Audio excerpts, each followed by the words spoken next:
February 13th IDA annual meeting. Dear board members, this letter serves as my resignation from the Suffolk County Economic Development Corporation. My resignation takes effect immediately. It also affects the Suffolk County IDA.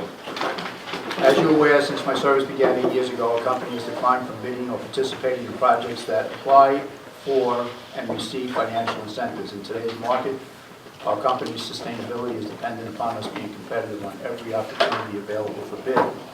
It has been an honor and a privilege to have volunteered my time for the Suffolk County EDC and IDA since August of 2012. I'd like to thank the staff, our council, my colleagues on the board for all their important contributions you have all made towards economic development and the Industrial Development Agency and development for the region of our county. I'm grateful to have served and look forward to seeing you. Yours truly, Vice Chair.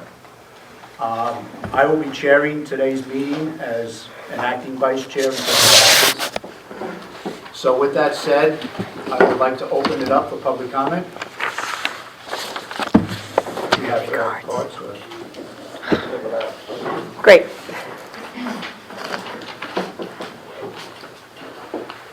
Thank you.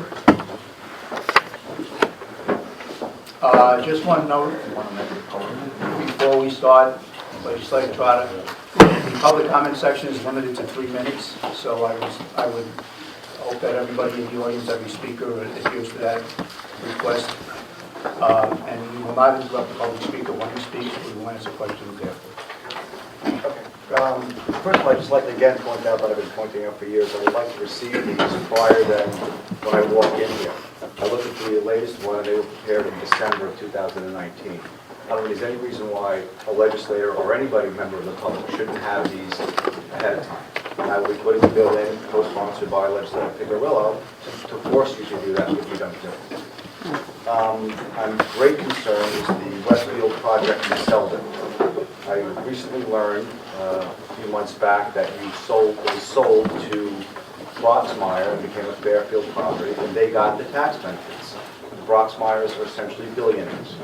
Now, what's really concerning is I read the minutes from the May 16th meeting where Mr. Deegan said to you board members are making this decision, that it's been a huge success. Of the 126 units, 70% are occupied, and 6 school-aged children have lived there, but all 6 were previously from the school district, so there is no net new children.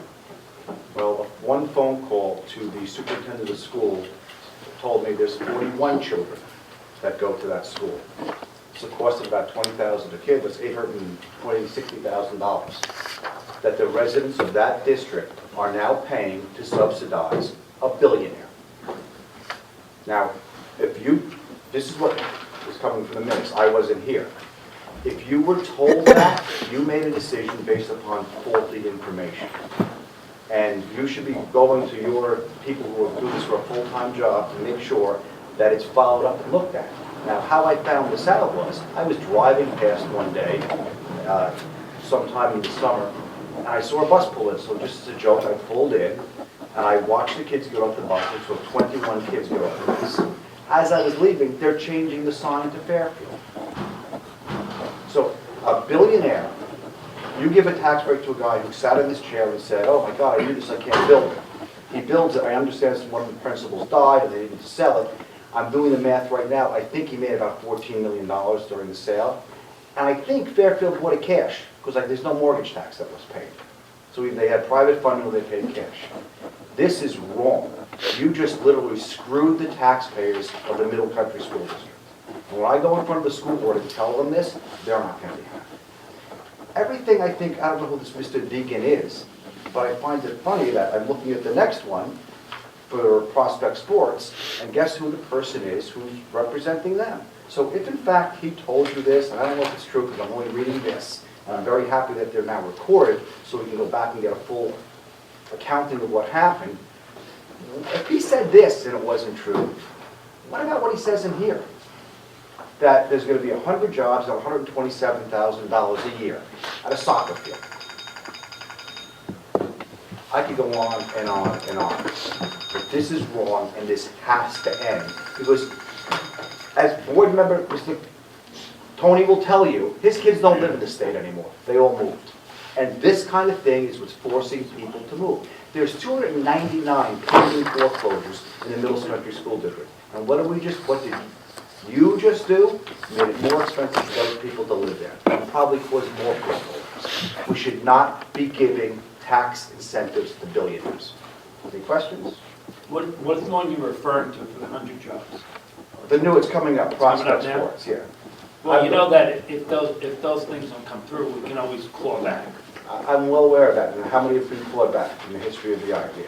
How many have been checked on? How many looked to call the superintendent of the school district and said to them, hey, how many kids really go there? Yeah, they're checked on, they're followed, they do their job with that Yeah, very they follow efficiently. up. How come they didn't know 41 people went there? Let's, okay, we appreciate the information, it's made a matter of record. What we'll do moving forward is we'll contact our counsel, Bill Wexler, who's not here today, unfortunately, and we'll look into it. Okay, thank you. And that was the Westfield project, you Yeah, said? it's now Fairfield, right? Fairfield bought it. It's God made, It's a cell. as far as I can tell, between 13 and 17. In the copy of the application, did they put down how many children are going to be attending the school district? Yes, it was reviewed by the Long Island Housing Partnership, and they estimated 21 school-aged children, Oh, 21? 21. And how many did you say? 41. 41? 41. So it's double. So it's double. But not even that. They came and represented to you that there were 6. Right. And the 6 that were there were already in the district and moved out of a house in the district into that complex. Who was that? So Mr. you were Deegan? told Mr. Deegan? none. Is that Mr. Deegan? You were said there were He's over here? Oh, you're over no here. children. That could have been during the development of the Right, project and not exactly. fully occupied. Right. So it was 70% occupied.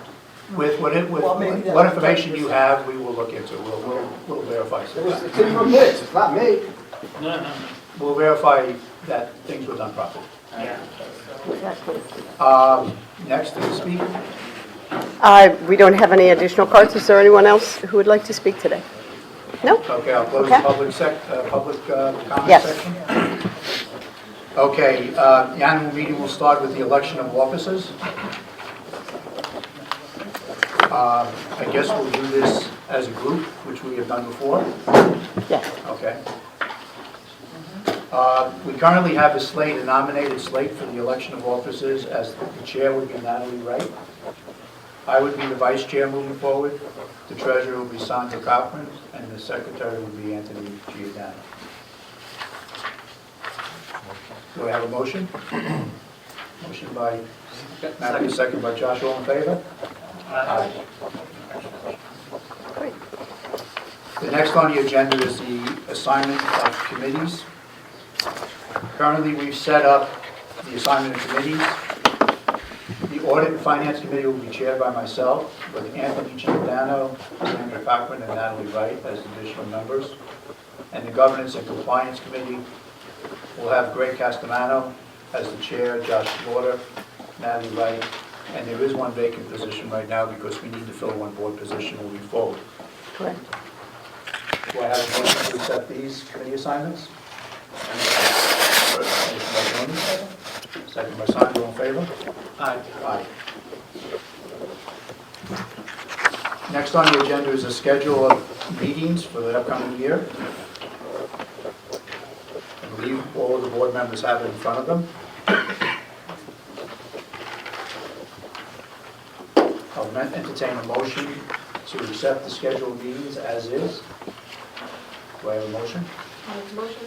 Motion by Natalie, second by Josh, all in favor?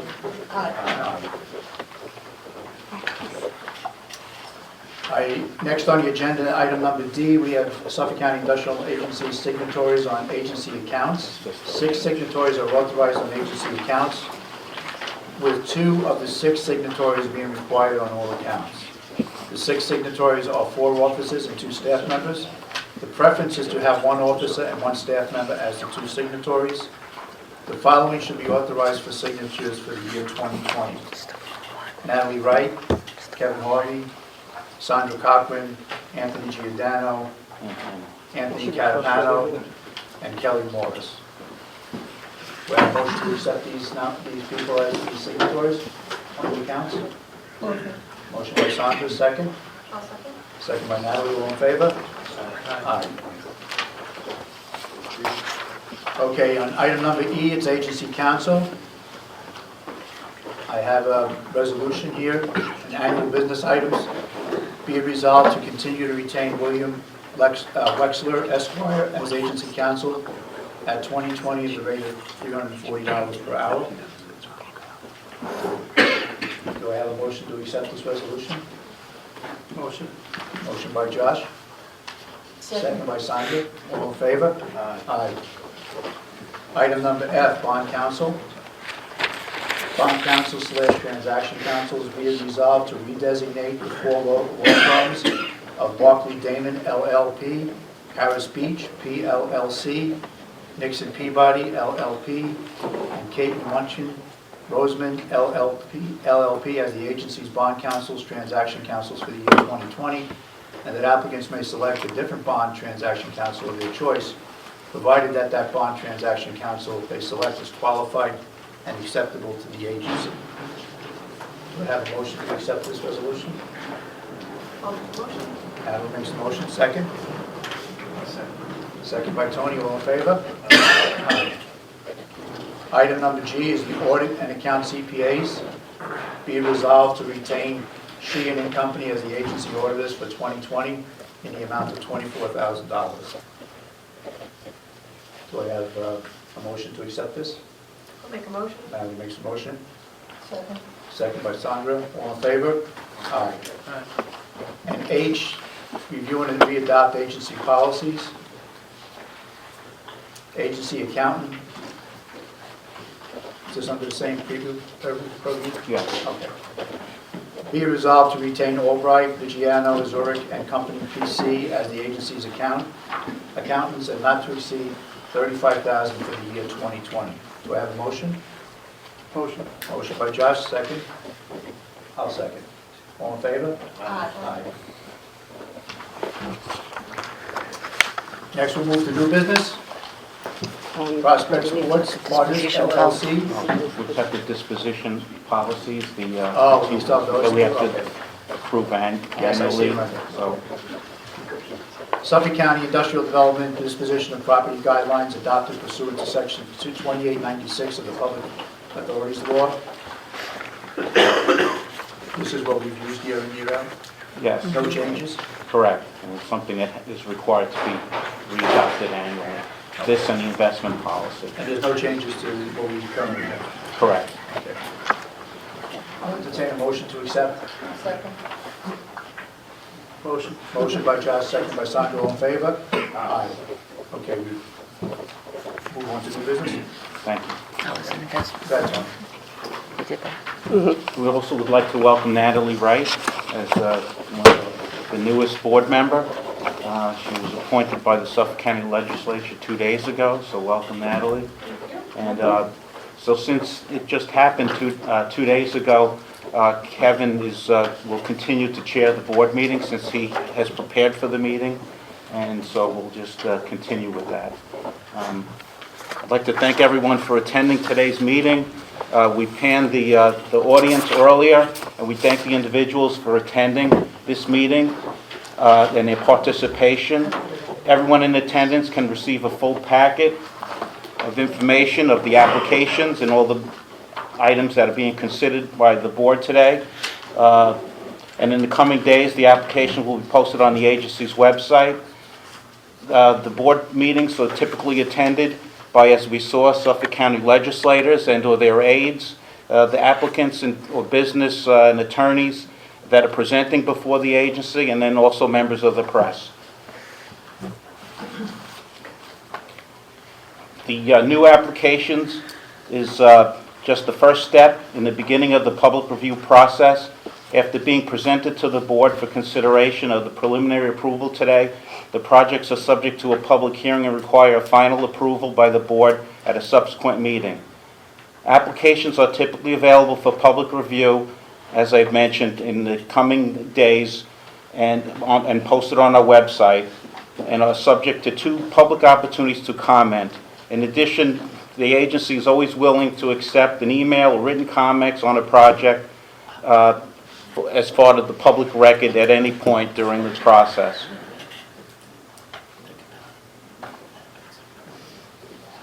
And the first item of new business is Prospect Sports Partners, LLC. This project is a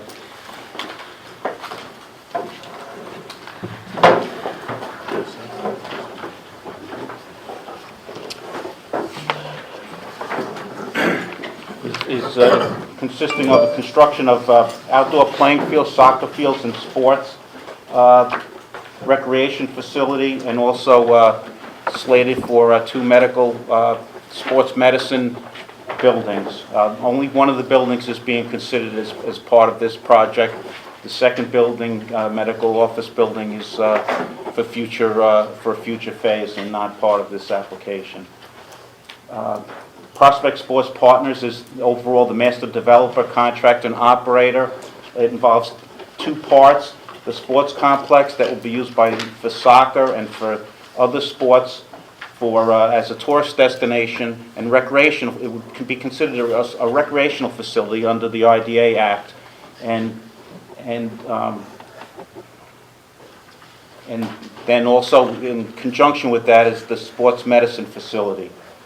So ordinarily the IDA would be able to do the total project, which is $46.8 million, but the applicant is seeking to utilize tax-exempt bonds, and that would have to go through our counterpart, the Suffolk County Economic Development Corporation, which will follow our board meeting today. So the project is at 350 Old Northport Road in Kings Park, which is in the northwest corner of the town of Smithtown, and basically most of the uses in that section of the town is industrial use. It was the former landfill, the recycling center of the town. There's landscaping businesses, asphalt companies, masonry buildings also. So the IDA part is specifically for the office building, and it's on approximately 2.25 acres, and it's we have a property tax abatement structure consisting of a 15-year term, which ends up being a 28% savings over the term of the 15 years. And by the same token, they'll be paying 72% of the taxes. The estimated taxes are $250,000, and they're estimated to pay $2.6 to $2.7 million over that time period.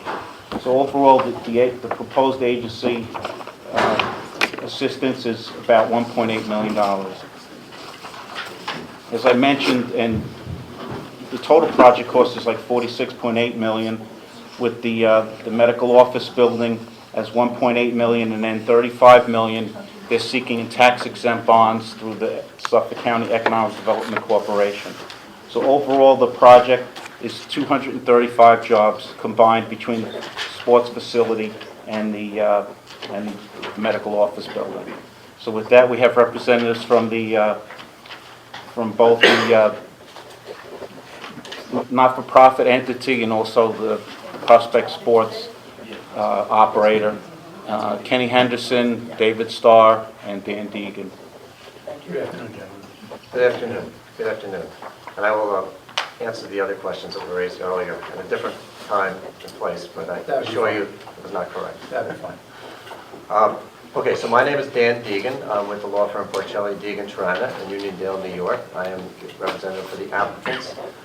As Tony indicated, to my right here is Kenny Peterson with Prospect Sports Partners, who is the applicant to the IDA board.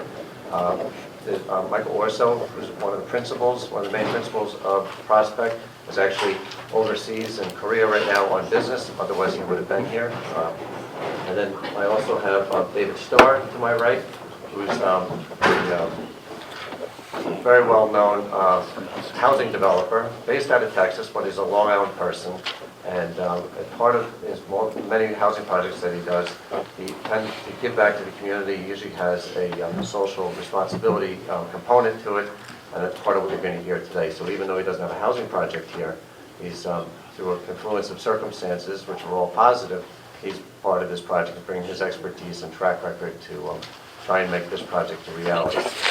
Just in terms of logistics, I think we discussed with staff ahead of time, because you guys are the IDA board and the same individuals are the EDC board, that we're just going to do one presentation kind of addressing everything, so that we don't break up the two. And then, obviously we'll stick around for the EDC meeting. If you have additional questions or whatever, we can do that as well. But I'm going to present as though it's one project, which it really is one project. It just so happens, because of the nature of the financial assistance that we're looking for, it has to be obtained from two different boards, the same individuals. So, so just with that, I wanted to mention that. So, as Tony said, this is a 44.5-acre piece of property, big piece of property up in Smithtown, kind of a remote area of Smithtown. It's an industrial area. This property's been blighted for many years. It had a history of sand mining, and it's just really been a blight and a negative in the area for many years. Prospect, who's the applicant for the IDA here, he owns the entire property through a long-term ground lease. So while there's a fee owner, an unrelated fee owner, really Prospect controls this property and owns the property. And it is ultimately going to be the master developer of everything that you're going to hear here today. So the project is known as Destination KP. So while that's not the applicants, that's what the project is being known as. And we have this visual here. But what we're talking about is a transformative project, which would be the first and largest of its kind on Long Island for sure. It's really a sports hub. It's a unified combination of a multi-sports facility with an emphasis on soccer, but other sports as well, which are fields and buildings, which we'll get into, and then also sports medicine facilities. It's the combination of these two together that will work together in a symbiotic way to create really an unbelievable destination and a great asset for the county and for all Long Island. It's anticipated it will draw hundreds of thousands of visitors every year, both from Nassau County and Suffolk County, but also outside of Nassau and Suffolk County, which is the catchment area for economic development purposes. So while Prospect will be the master developer of the entire site, it's really a joint effort between Prospect and Agape Community Sports Services, which is the not-for-profit. The concept is that Agape would own and operate the sports facilities portion of the project in furtherance of its charitable mission, and Prospect would own and operate the medical facilities on the property. The project itself has received all zoning approvals from the town of Smithtown, including a change of zone, site plan approval, and various zoning variances. It's gone through a pretty rigorous land use approval process and has the support of the community, and the town supervisor is very much in favor of the project. Describe the project itself. The sports portion of the project will consist of 10 state-of-the-art turf outdoor playing fields. And you can see on the image over here, they're flexible fields that can be broken down into different configurations depending on the sport and the size and the age of the people playing. There would be 2 state-of-the-art outdoor practice fields, a 70,000 square foot indoor sports and recreation building, which is kind of a big building up to the top right, and a 5,000 square foot concession building, which is the building in the middle, which is basically bathrooms, concession, etc. in the middle. The medical facilities are visually behind that sports building. We don't have the good picture of it straight on, which we will provide at some point onto a board. But it's basically a 50,000 square foot office building, which we are in current negotiation. I say we, Prospect is in negotiation to get ProHealth to come in to be the major tenant there, which would have operations that would be geared towards sports and towards integrating with this facility, including urgent care and the various sports medicine specialties there. There's also another parcel which Tony mentioned, which is right now we're calling it a future development parcel. We're not looking for any financial assistance in regard to it. But if this thing takes off the way we think it will, we anticipate that hopefully there will be a demand and need to build a third facility. It's part of vetting this project financially and also in preparation for coming before this board and the EDC board. We've commissioned 3 economic impact reports through 3 different consultants. And a lot of the stuff that I'm going to say and draw upon is from those reports and from those conclusions. I believe they're all part of the application package that's been before you.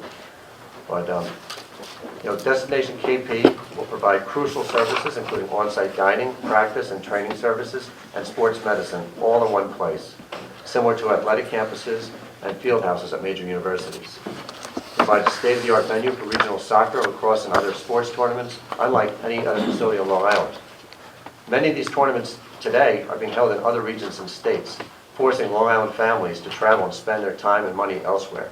Anybody who has familiar with this kind of sports world understands that a lot of these facilities, that a lot of my friends I know end up traveling to other states in order to go to these tournaments that really Long Island does not have the facilities to accommodate.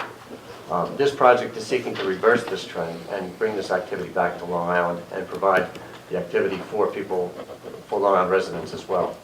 I referenced before, the reports are, and market demand studies are forecasting 850,000 attendees every year at this project, which over 300,000 will come from outside of Nassau and Suffolk County. So it's a tremendous draw of people and money, and in terms of lodging, utilizing the local businesses, spending money here. It'll generate tens of millions of dollars annually for local businesses, for Suffolk County in taxes, and New York State as a whole. As I said, this is not my opinion. These are in the reports that are before you based on studies that have been done by experts. The medical facilities will holistically enhance the attraction of the project, resulting in a significant number of visitors coming in. The existence of the medical facilities will make coaches and parents more comfortable in selecting tournaments to be held here versus sports complexes and other locations that don't have those type of facilities. Destination KP will allow for significant opportunities for socioeconomically disadvantaged children to reap the benefits from organized sports participation. And you're going to hear that's one of the big drivers here, one of the reasons why Agape is involved, or their primary reason for being involved, but one of the big advantages of making a project like this feasible and possible is that it's going to, one of the big advantages is going to be it's going to reach out to kids that otherwise may not have the opportunity to participate in organized sports because of their own situations. Agape is a not-for-profit company, a subsidiary of Agape Community Sports Services LLC, which is the parent organization. It's focused on community-based services, giving underserved children opportunities to participate in sports that might not otherwise be available. Agape will build and operate the sports facilities in furtherance of its charitable mission. Agape would then engage a nationally known company known as Sports Facilities Advisory Management, which is a non-related company that has a reputation nationwide for operating these types of facilities for governments and for private entities and for not-for-profits, who would professionally manage this and coordinate the programs among the various users. The users are anticipated to be various not-for-profits and charitable users, including sports leagues, but also we've affirmatively, and I say we, Agape, has affirmatively reached out to Long Island charities and in an effort to partner and has received interest and actually has established some of these partnerships now with other local Long Island-based charities to take advantage of the opportunities for their constituents that will be made available here. Some examples are Catholic Charities, Hofstra University, Make-A-Wish, Suffolk PAL, just to name a few. And there's a whole long list which I believe is included in your package. Prospect, as I indicated, they're a Long Island-based real estate development firm. They have a lot of experience in building properties. They are the master developer here for this entire property. The ownership structure is generally that they've created leasehold condominium units. There's two of the units are for the sports facilities. One of the units is for the medical building that is before you now, and then the other one is for the to-be-developed in the future building. Those are the 4 units. All 4 of those units share common areas, which is essentially the parking and some common ingress and egress areas. The cost of this project are tremendous. Agape would have to expend about $35 million in order to develop and complete the sports facility. Prospect will expend approximately $11.8 million building the sports medicine facilities. But the benefits to these projects are tremendous. As I indicated to you, we have these environmental impact reports that are before you. I referenced before the number of visitors, 336,000 out-of-town visitors. We'll cumulatively spend $57 million annually between lodging and other taxable items. The primary market, as I indicated, is really the whole, up to New England, all the way down to New Jersey and Pennsylvania. That's where it's going to draw people from. The project should generate $31 million in revenues for contractors in Suffolk County during construction. It will generate $111 million in workers' earnings over the first 10 years of operations. The project will generate $82 million in revenues over the first 10 years, with 33 of that going to New York State and $36 million going to Suffolk County in terms of sales tax and other economic benefits to those taxing jurisdictions. In terms of the jobs, the project, according to the reports, will create 465 direct and indirect jobs in Suffolk County. There was a reference earlier about the commitments that will be made with regard to the medical facilities. Prospect is going to commit that at least 100 jobs. We anticipate there will be more, but we would commit a minimum of 100 jobs. The salary that was referenced earlier, average salary, these are medical jobs that are in this position. These are not the people working at the soccer field that are making an average $127,000 a year. So that's an important distinction. But these are high-quality jobs that will be created here. As I said, hopefully ProHealth is going to be one of the big, was a major healthcare provider on Long Island, will be one of the, and these will be new facilities for them, will be the driver of that. In terms of the sports facilities, it's anticipated that 130 approximately people will be involved with employment at that facility.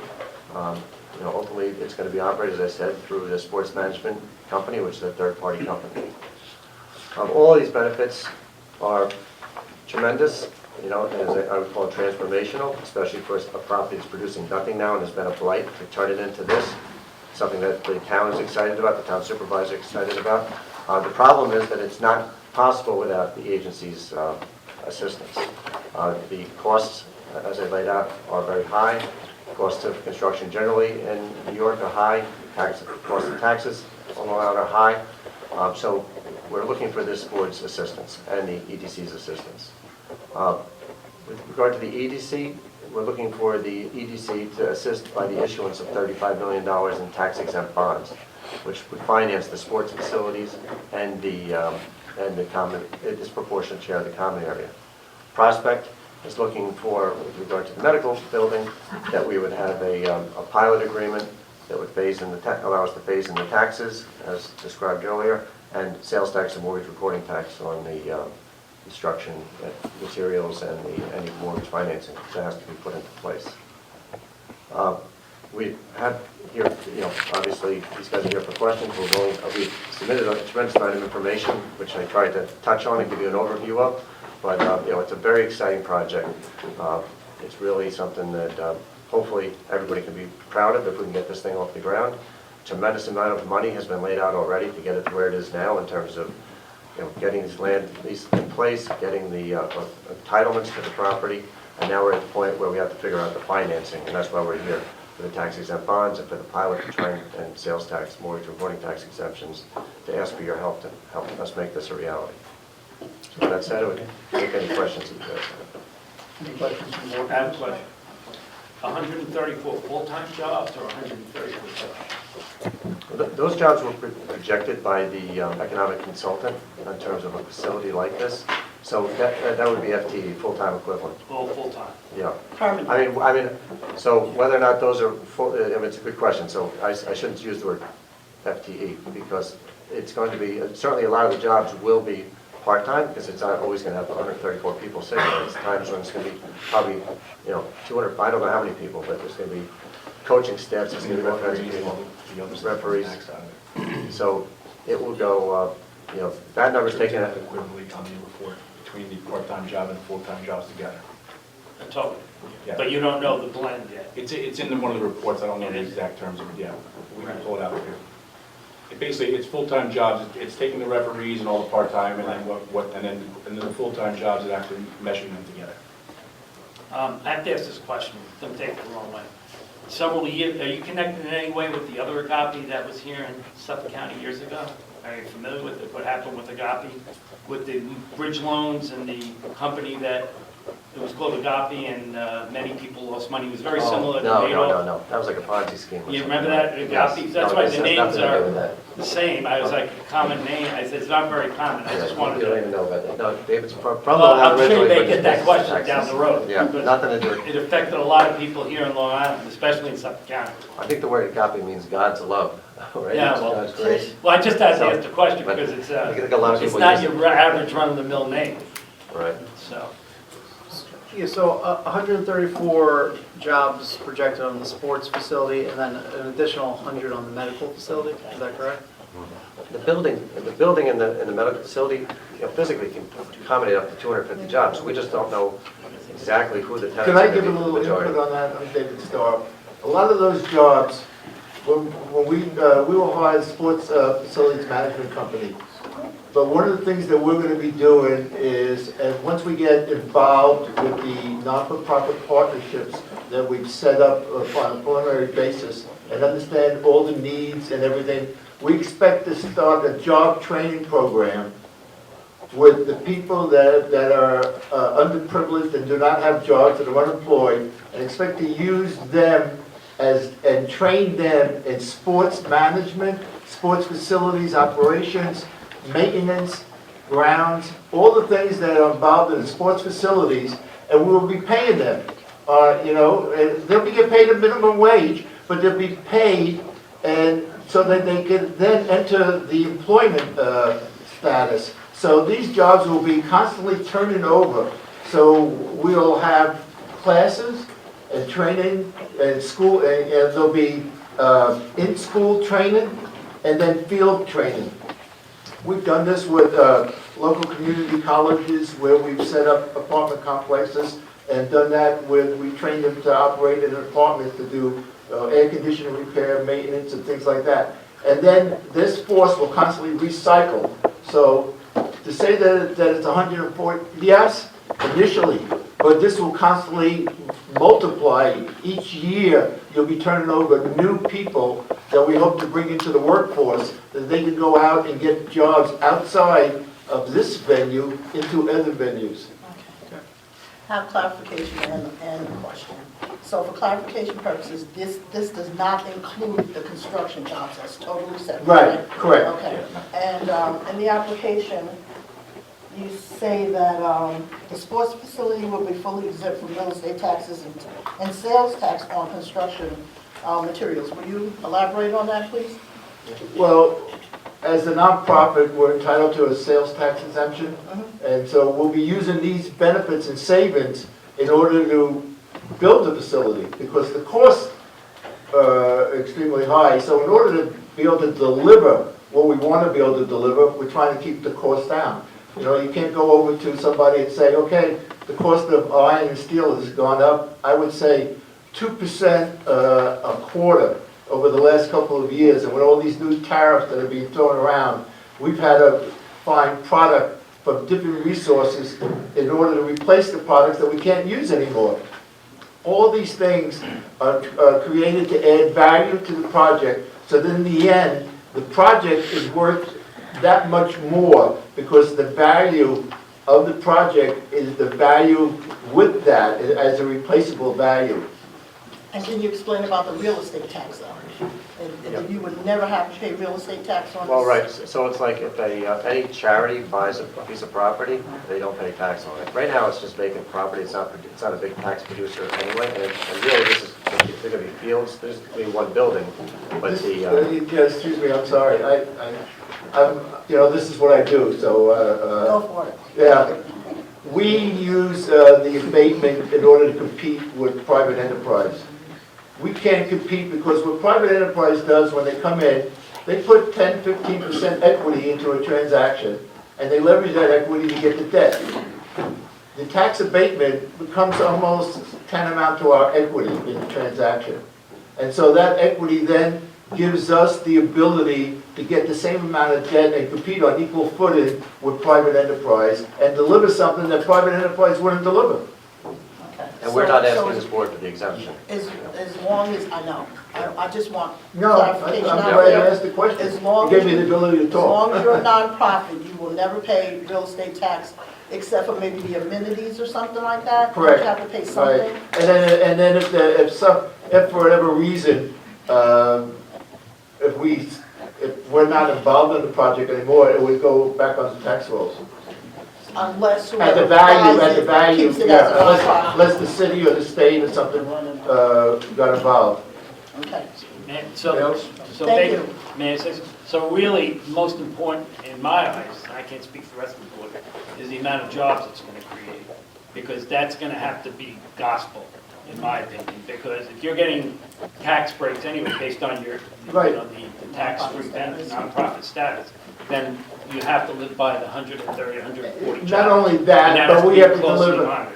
but we have to deliver those services. The services that these people need and the community needs in order to turn around neighborhoods, turn around people's lives, deliver educational services, food and things that they're being denied right now that can't be delivered, we're gonna be doing that the government doesn't have the money to do. Right. It doesn't have the money to do. So you mentioned low income a lot in there, and are you doing low income and special populations? Everybody, I'm not gonna, we can't, first of all, as a nonprofit, we don't restrict ourselves to anybody, okay? But we're talking to local, right now, to the local groups like the Police Athletic League Right, I and saw Make-A-Wish that list. and all of them. And they're all gonna be involved with us on a partnership basis.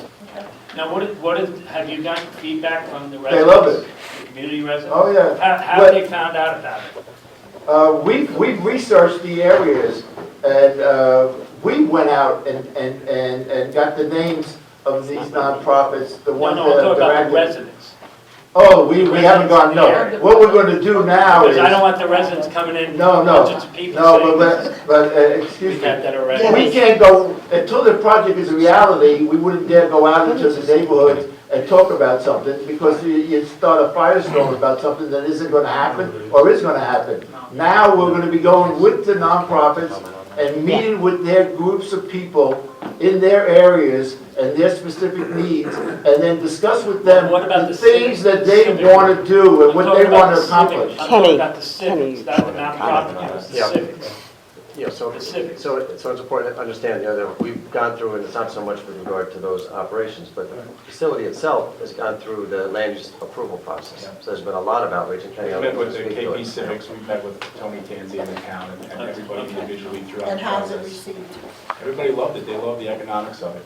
Who's elected? You're the legislator If it there? happens, the That's your problem district. I'm having is that they've been talking about this for years, and they sand mine the hell out of it. I hope it happens. Okay. I really do, and I think the community would want it, the lights are low, but my concern is, the past history, I've gotten sand mining complaint after sand mining complaint after sand mining complaint. They haven't paid their taxes in years, they have their tax bills, the control is actually looking to foreclose on the property. Do I hope this happens? I do, but you have to look at what you've been going up against. I mean, I can go on and on, I don't want to embarrass them, but I do want the project, I think the community wants it, but, you know, it's been going on for years. They say they haven't, it's been in the paper literally for 5 or 6 years. Well, just because To be it's been going on, fair. just because it's been going on for years doesn't mean it's gonna happen. Bill, you want to raise a point? Sometimes it takes Yes. that long. Question, just for, one member talking that, again, just, and they answered, was that with respect to the sports facilities, because that's owned by not-for-profit, neither the IDA nor the EDC will be giving any sales tax or property. I just want to make sure. Okay. By the time they question they answer. So what, oh, I'm sorry, go ahead. I was just gonna ask, so to address the bonding component of it, so you're asking for tax exempt bonding and upwards of $5 million towards construction, correct? Yes. So in the policy, I know it was in there and it was signed, so you expect to pay prevailing wages and the apprenticeship requirements that trigger what that Yes, we will bonding? comply with the policy of the agency. And I just also want to point out that, I think it's a good point, this has been going on for years. It is not easy to get anything done on Long Island. It's certainly not easy to get anything done, on a piece of property like this, on a project of this scale. So it does take years, and it takes millions of dollars, and I can't speak to the tax issue right now, but the taxes have to be paid, otherwise it's not happening. I would say without these boards, this is a real concrete step for this project becoming a reality. Because David, we've already been speaking with Citicorp, they are willing to step forward and fund $35 million. All they're saying is that we want to see some buy-in from the local EDC, that they're willing to induce this, and all you're doing is lending your tax exempt status to that bond issuance. We have to be concerned, we're the ones that have to be concerned with making sure we're in compliance with everything that's been discussed, otherwise it puts that into jeopardy. I just have 3 questions, very generic questions. Number one, how did the 2 organizations come together? I grew up in Long Island. I know Anthony. I know him from Manhattan, from doing some business, from doing my multifamily development. He was telling me about the project, and I told him about what my nonprofit was doing with the housing programs. I said you could do the exact same thing here, and we were, unfortunately, the first time around, your counsel, who was very, very sharp and right, astute, put us through the ringer. And what I did was, I had to create a new nonprofit specifically designed to do this program. And so we went to Washington and created it, and we got it approved by IRS to do this. And so that's how we got together, because of our past history, and the project got together because we had to create it in order to make it happen. This is, I love the challenge of it, because this is what we do, and I wanted to make this happen. Okay. And just for clarification, the reference to Anthony was Anthony Orzo? Right, I know. Okay. You said you're contacting, I know you can't discuss ongoing negotiations, but you're trying to negotiate with Pro Health to operate the medicine side of it? Yes, so there's an ongoing relationship, discussion with them, and I believe, we don't have a signed lease with them, but they have committed to the property, certainly verbally, and now it's just a matter of the financial terms. Right? Well, that would be a big plus, obviously. Yeah. And on the management side, on the facility, is being done by who again? So Prospect Sports is the overall manager of the entire property and the development. But you're In hiring terms of the managers. operations that we refer to, the not-for-profit will be engaging through a qualified management agreement, which qualifies under the tax exempt bond law, would be hiring a company called Sports Management Facilities, which is, I think you can go to their website, I think we put it on my cover letter. I did You can see see it. they're a pretty major operator. And we're in negotiations with them. We have to get to this next step before that can come, and it's possible, it could be another company, but whoever it's going to be is going to be a well-known company that with a great track record. Any other questions from board members? I just have one question. With regard to the EDC benefits, you mentioned the job training program, which is a great idea. Can you speak a little bit more about any other potential partnerships or services you would provide, whether it might be scholarships or field time or community space? There's going to be a lot of programs. Right now, we deliver close to 20,000 pounds of food free at different complexes that we have, multifamily. We have a huge food bank association with the largest partner with Catholic Charities in the Southwest. So some of our programs, after-school programs, are going to be tutoring, college. That's why we teamed up with Hofstra University. We spoke to them. We're going to be talking about scholarship programs. We're going to talk about, we're talking to the Barcelona soccer team, and they're going to have training facilities here also. We're talking about they're sponsoring through scholarship programs kids that can't afford to enroll in their program. We would fund them through scholarship programs. So there's going to be each of the nonprofits, the 10 nonprofits we spoke to, are going to offer different venue perspectives of assistance of their area. And so it's going to cover a whole broad thing. But until we actually get into their specific needs and the volume, I can only tell you the concept of it. But I can tell you that it will work out that way, because we have to come back here for final approval. So if we don't deliver on what we're going to say, you're going to throw our butt right out of here. So I know what we have to do. Any other questions? I'll entertain a motion to induce. I'll make a motion. Sounds good. It's a good program. Project. Second? I'll second. Are we all in favor? Aye. Okay. Good luck, gentlemen. Thank you. Thank you. So we'll stick around for the EDC portion. That's fine.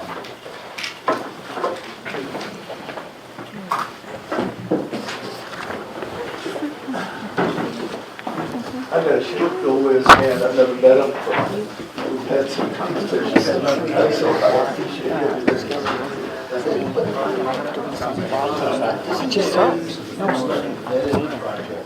Okay, next on the agenda. Thanks, Kevin. So the next item, new item is Kravit Inc. It's a request for an inducement resolution for a lease transaction. So Kravit Inc. is a wholesaler and distributor of fabrics and home furnishings, and work with the professional interior designers. They are located in Bethpage, New York, and they are selling their building in Bethpage to the MTA, the use of the MTA in the third track program that they're working on. So they identified a building in Melville at 1700 Walt Whitman Road in the town of Huntington. This property has been vacant for almost 10 years, and it's a former ADP facility. The company will be using it for, they will be purchasing, renovating the vacant 54,000 square foot building to be used as company headquarters. The total project amount is $16.5 million, and they're doing approximately $5.3 million in renovations and fit out. They currently have 233 jobs in Bethpage, which will be transferred to this Melville facility. And they're well-paying jobs, averaging $90,000 a year. So the requested IDA assistance is in the form of property tax abatement, sales tax exemption, and mortgage recording tax exemption. The total over the 15 years is savings is $1.3 million approximately. The property tax abatement consists of a 15-year term and ends up being a 29% savings over the 15 years. However, by the same token, they'll be paying 71% of their property tax bill. So the estimated property tax abatement savings is almost $590,000 over the 15 years. They're paying almost $1.5 million during that same period of 15 years. And with that, we have Carrie Kravitz and Nicole Eisenberg, the general counsel, and also Dan Deegan, their company counsel. Okay. Good afternoon. So for the record, Dan Deegan with the law firm of Forcelli, Deegan, Tirana, on behalf of the applicant, which is Consultant Company LLC and Kravitz Inc. To my right is Carrie Kravitz, who is the president of Kravitz. So you guys know Kravitz is a sixth-generation family-owned business. It's over 100 years old right now. It's a company that's a world-renowned leader in high-end designer fabrics, with over 200 employees right now in Nassau County. They were relatively content in Nassau County, but the MTA has come to them and said, we need your building for their track project, so they're being forced to move. They have operations across the country. They have operations in South Carolina. I think Carrie said his brother actually moved down to Georgia in order to be close to those operations. So this really is a company that is a flight risk, I would say. Now, they want to stay here, so I'm not saying that as a threat, but it's an obvious situation that, you know, we're in Nassau County now. We have a lot of other options of where to go, where to expand. We have big operations in South Carolina. We're looking to stay here. We've identified this property at 1700 Walt Whitman Road. It's about 54,000 square foot building. We have, you know, right now about 233 permanent jobs. And it said the average salary is $90,000. These are good, well-paying jobs. These are people's careers. Looking to locate the business. We're being forced out of where we are. We have to buy this building and renovate it in order to make it the corporate headquarters and showroom and warehouse, and move these over 200 employees into that building. Obviously, you know, the cost of doing so is, you know, always going to be a strain. It was an unforeseen expense because of the move. They're able to sell the building, but they have to keep their, you know, operational and construction costs manageable and competitive, because their competitors are not located on Long Island. Long Island, as everybody here knows, and one of the reasons why you guys exist, is a high-cost environment. It's also a high-quality environment, which is why we want to be here, but the costs are tremendous. And what we're looking for from the IDA is assistance in making this move a success and the renovation of this building a success. So we're looking for a pilot agreement, as described by Tony, and sales tax exemption on the build-out, the renovation of the building, and conversion of the space from what it is now, which is basically more warehouse-type space, industrial building, to office space, and also you know, showroom and warehouse. We're also for mortgage recording tax exemption. The total cost of the project, including the acquisition, is about $16 million. We're looking for about an 18 to 24-month period to try and you know, complete the transaction and move the headquarters to this new location. That's pretty much it. You know, I'd say Carrie is here for any questions. We're both here for any questions. I would turn it over to the board. Questions from the board? None I see here, it looks like you intend to use all local contractors and businesses, so.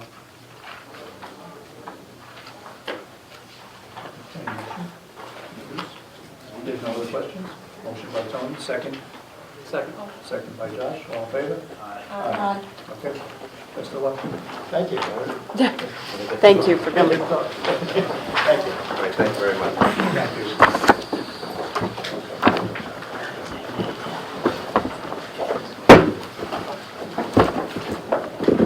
Okay, next on the agenda, So next new item on the agenda is Huntington Village Hotel Partners, LLC, a request for an inducement resolution for a lease transaction.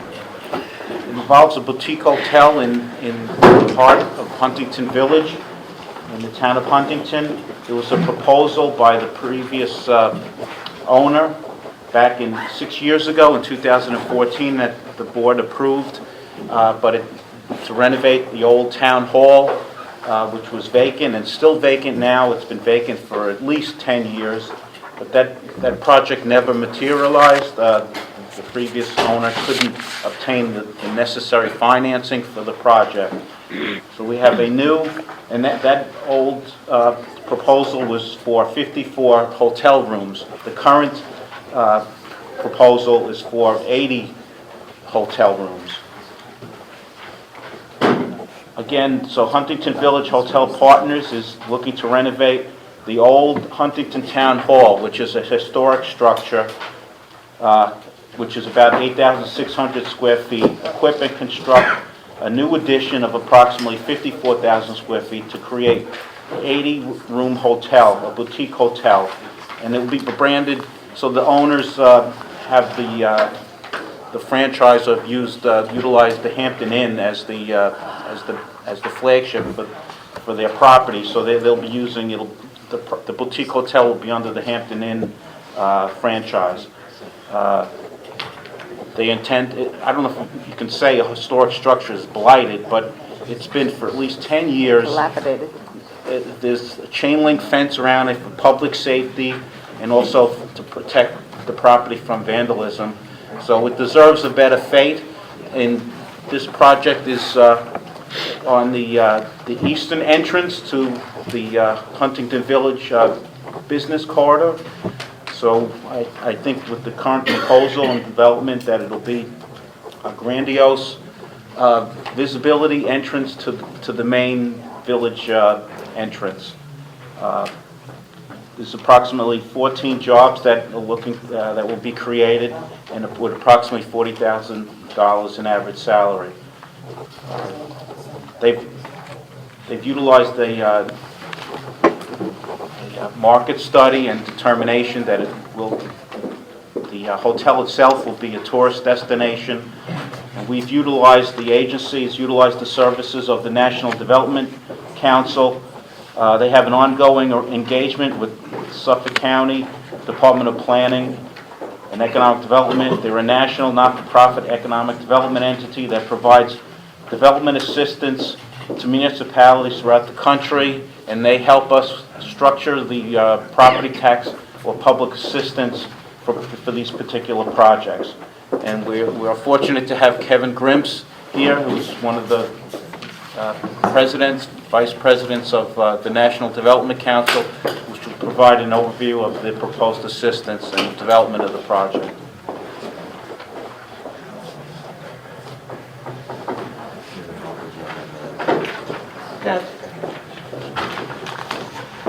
Mr. Chairman, members of the board, thank you for having me. So I'm here to speak to you about the proposed adaptive reuse of the historic hotel and the build-out of 80 residential units.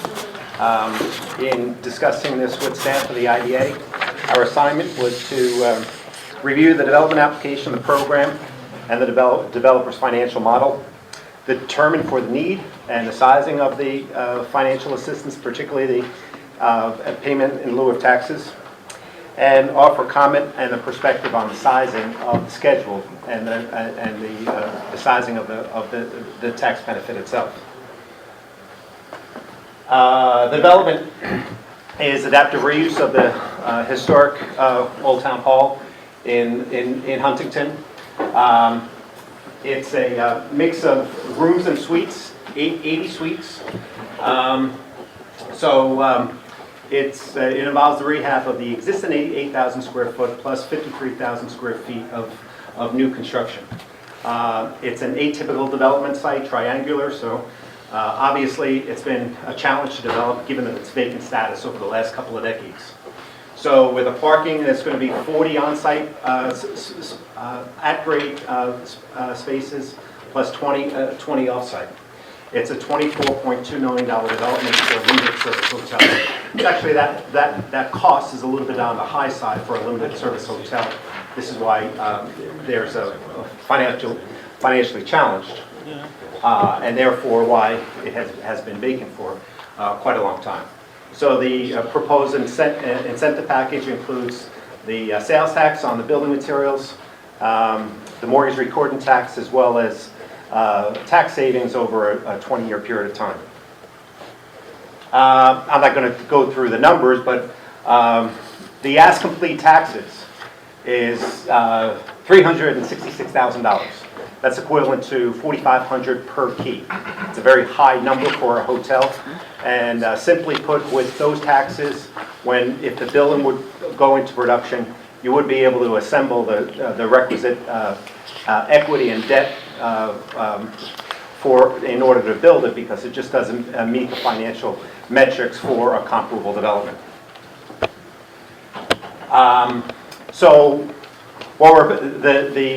The applicant requested a 20-year schedule.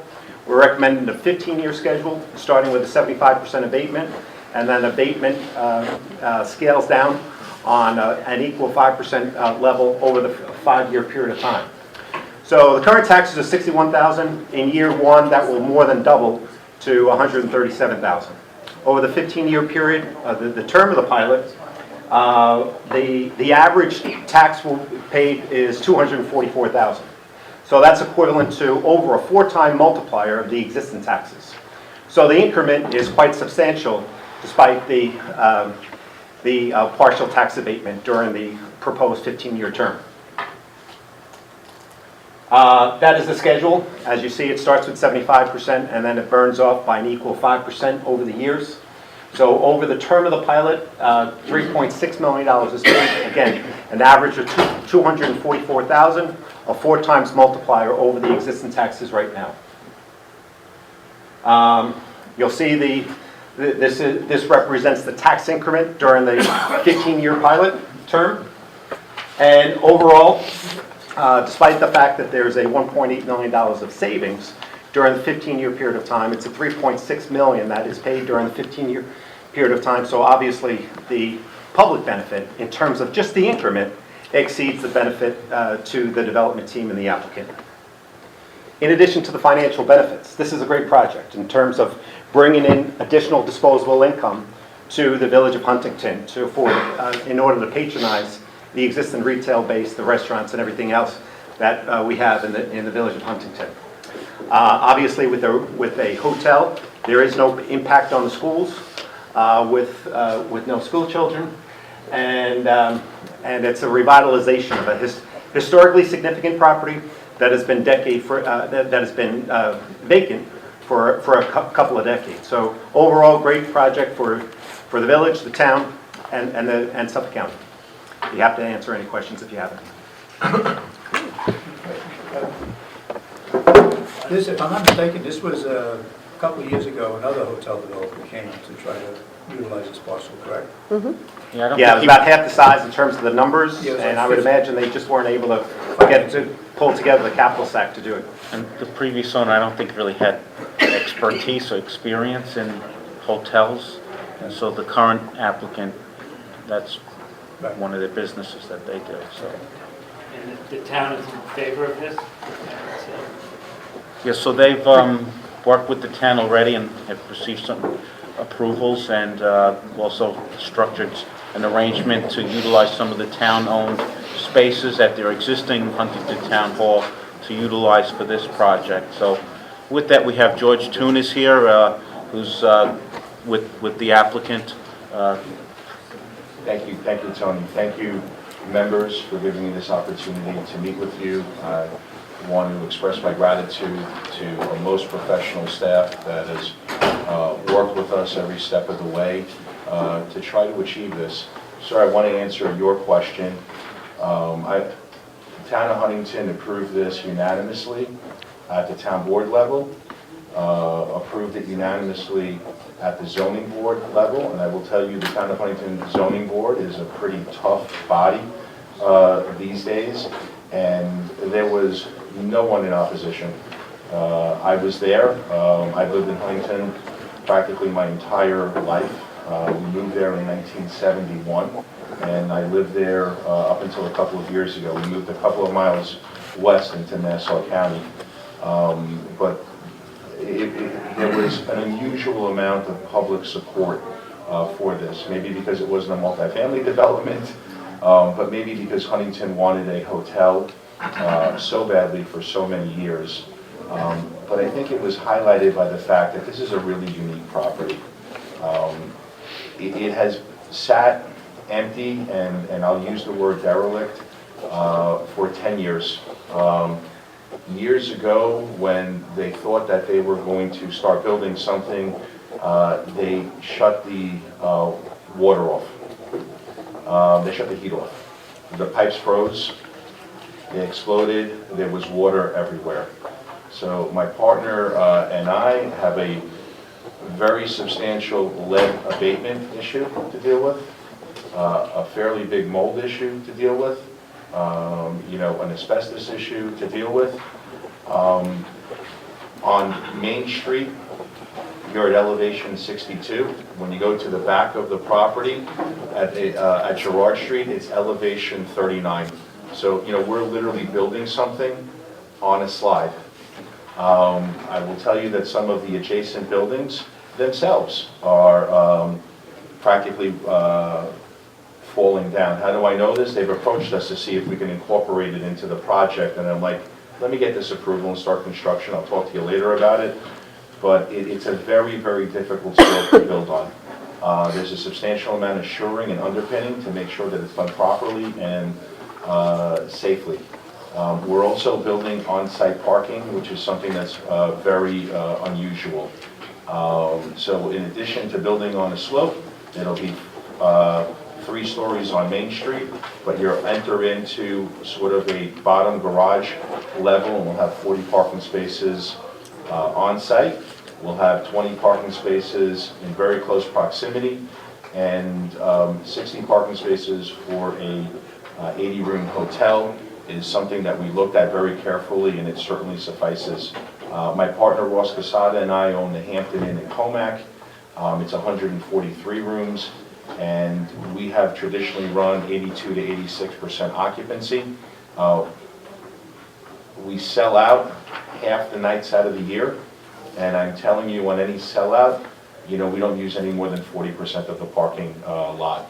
So I know there's been there's a general discussion about parking in Huntington Village, and I will tell you, this will end up being about $24 million.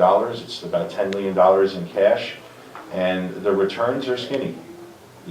This is done not solely about money. This is something that's a legacy project in the community that I grew up in. But we're not going to put it at risk unless we're 100% sure that we're going to be able to park conveniently for our guests. And I will tell you, I've been in this business for a long time. Preferred developer for Marriott, Hilton, and Intercontinental. I own a substantial amount of hotels. When people ask me what I do, I say I'm a hotelier, I'm an innkeeper. It's all about hospitality.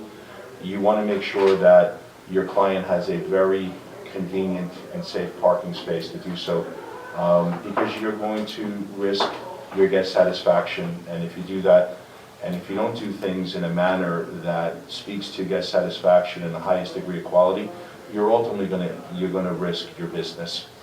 So it's important to us that we do this right. It's not an easy project. We have to sister into a 1910 building. We have to, and you know, that's not the easiest thing in the world, to sit there and build a building on a slope, make sure you put footing and foundation, and sister into a 1910 building and do so safely. It's a lot of work. I've spent more time with structural engineers than I ever thought I would do so. It's an incredibly expensive process. The next hotel I do, I just want to build slab on grade and not deal with a historic structure. But if we don't take our community's gems, our community's historic structures, and add to them a reasonable financial component, they're just going to go fallow.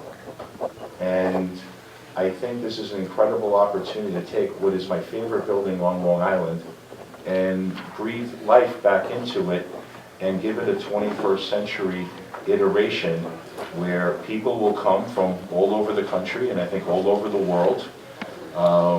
There are 13,000 visiting scientists that come to Cold Spring Harbor Labs every year. I'm sure a lot of them will find their way to our hotel and enjoy Huntington. That's going to conclude my application in chief. I'm happy to answer any questions you might have. Would have any questions? Not that we have any jurisdiction or control over the parking, but so you can have 20 off-site parking spots. Can you explain how that's going to work exactly? Yeah, we signed an agreement. We have valet parking, and we signed an agreement that for overflow and when needed, we would take the cars, park them onto a convenient parking lot. It's currently, we are moving the current site to a property right next door to us, you know, we'll end up having 60. I mean, the parking lot that I'm purchasing has 22 parking spaces, and it'll be more than enough. So the parking lot is going to be associated, it's not going to be part of a municipal parking lot, it's going to be separate. It's going to be yours, but the town is granting you permission to use that piece of property as a parking. Yes, I will tell you, we have an existing license agreement. There are three better alternatives that have come up. One is very easy. You know, we're purchasing the property next door, and that has a parking lot on it. The other issue is the town and I have begun discussions about an underutilized, beat-up parking lot right next door to us, where we would spend about $300,000. We would more than double the size of the parking lot, and then we would have the right to use some of those spaces. But we would put up all the capital to do so. We would make sure that there's drainage, it's striped, it has access and such. It's completely beaten up right now, and they seem to like that option because it's a perfect, you know, P3, public-private partnership. We put up all the money, we fix it. We have a substantial increase in the amount of legal 9 by 19 parking spaces. It's landscaped, it's lighted, it's properly drained. We get to use a portion of them. The town has a net increase themselves, and we pay them an annual fee. You know, it's at some point in time, when you're a stakeholder and you're in the community, you make decisions that not only benefit the hotel, but benefit the greater community at large. I've thought a lot about Huntington. I grew up there, I've lived there, and we spend a lot of time there. And I'm telling you, we're purchasing the two buildings across the street. April 1st, my office goes into that. So that's where my office is going to be. So I'm going to oversee this construction myself.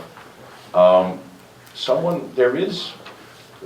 know, it's a very vibrant town. I think maybe more vibrant with a hotel.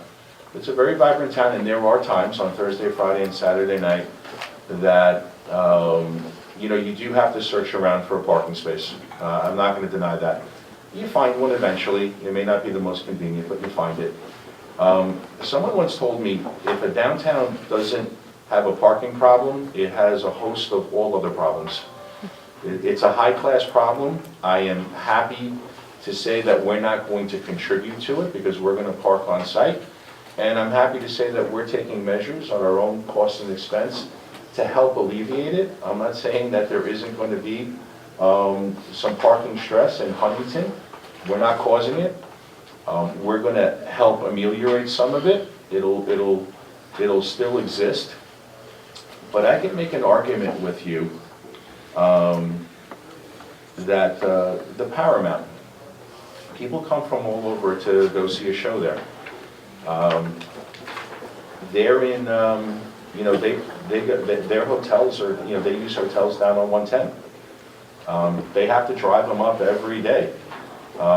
They are really looking for they're looking forward to the time where they can stay in our hotel and they can walk to the Paramount.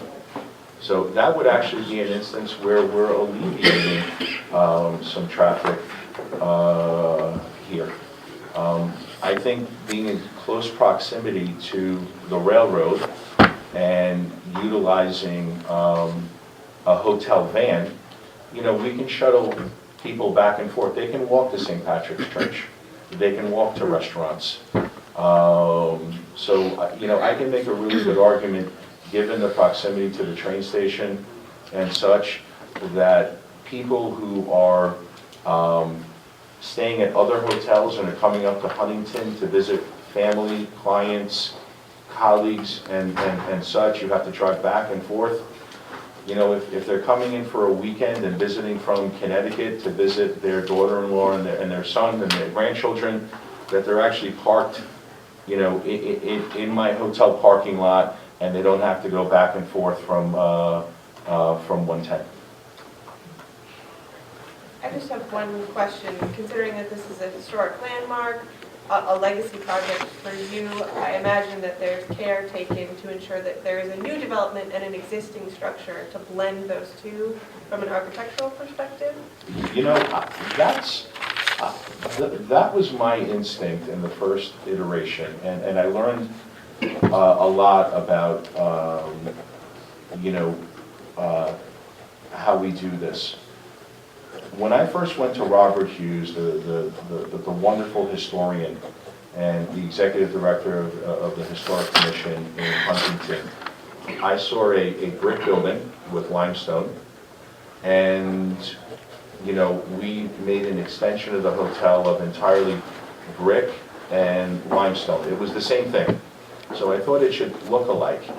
And he said, that's exactly what you shouldn't be doing. You want to bifurcate and differentiate the historic building.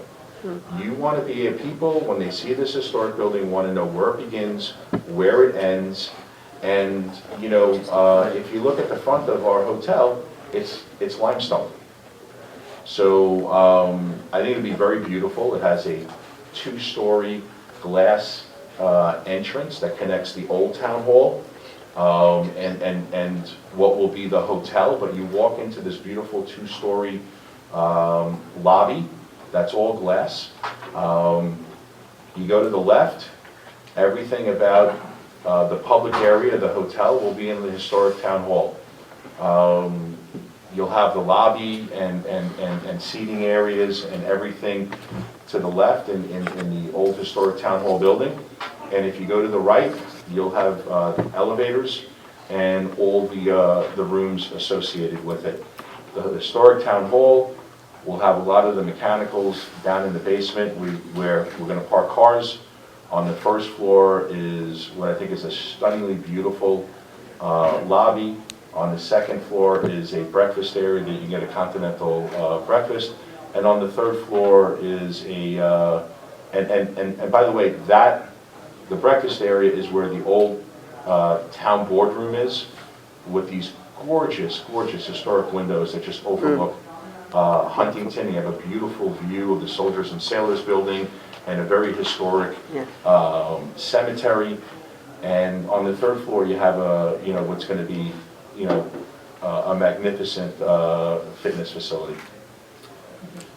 I just want to ask, you're obviously familiar with the Long Island First policy. You have any intentions not using local contractors, local businesses and goods and materials for construction, et cetera? It doesn't make any sense not to. You know, I grew up in Comac. My dad owned the Bonwood restaurant. My whole life, I worked there.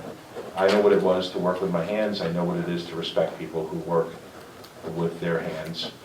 We have some of the most talented construction people on Long Island, and I have seen other situations. I have actually been part of other situations where we have imported labor.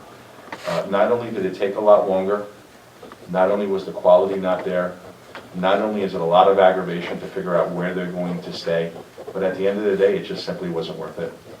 So I believe that we should be, you know, I'd like to do well by doing good. But at the end of the day, I think people should look at not what people say, but is there an alignment of interests? And here there is. It makes no sense to do anything other than that. I think it upsets stakeholders, and I think it impacts your credibility. One of the reasons I think this has sailed through an approval process, and there was overwhelming support with this, is because, you know, Ross and I grew up here. We've worked with town boards all over Long Island. We have a reputation of building well and doing it properly and appropriately. And that's why I think when we find ourselves before you, we can proudly say that, and that we're unblemished that way, and I think we're given the benefit of the doubt. And I think that's more important reputationally, but also in terms of doing business on Long Island than any perceived savings you might get to do things a little bit in an unorthodox manner. Thank you. Any other questions? I'll entertain a motion to initial inducement. I'll make a motion. Second. All in favor? Aye. Okay, good luck. Thank you all. I'll invite you to the ground to the ribbon cutting. Great. Thank you. Thank you. Thanks, George. Okay, next on the agenda, the old business. Thank you, Kevin. So the next item is document processing, Contract Pharmacal Corporation. They're requesting a final resolution for a lease transaction. The board approved the project in December of 2019, and we held the public hearing on January 21st, 2020, and there were no comments received, so it's ready for a final approval. Consideration of a final approval. Any comments from the board? I'll entertain a motion. Final inducement. Motion. Second. All in favor? Aye. Opposed? Okay. Under other business, minutes. Then we have the two board minutes, one from November 2019 and the other one from December 2019. So we didn't have a board meeting in January, so these are the most recent minutes to be considered. So there's been some changes with the board members, so the board just has to accept these minutes. Okay. Make a motion. Make a motion. Sandra, I'll second. We accept the minutes. Thank you. Great. So if there's no other business, the next scheduled meeting is March 26th. Will we have Yeah, it? can we just point out that it's 12:30 meeting start? The 11 o'clock was to book the room. We included the wrong schedule in your packets, so meetings, as always, start at 12:30. Except for like the December meeting, which Kelly. Starts at when we get to 10:30. that point, we'll, Perfect. it's either 10:30 or 11. We'll see how much of agenda we have almost a year from now. But Entertain a motion to adjourn. Motion. By Tony, second. Second by Natalie, all in favor? Okay. Great. Close that. John, just turn it on. Not yet. Does everybody need a 5-minute break? Yes, why don't we do that? 5-minute break?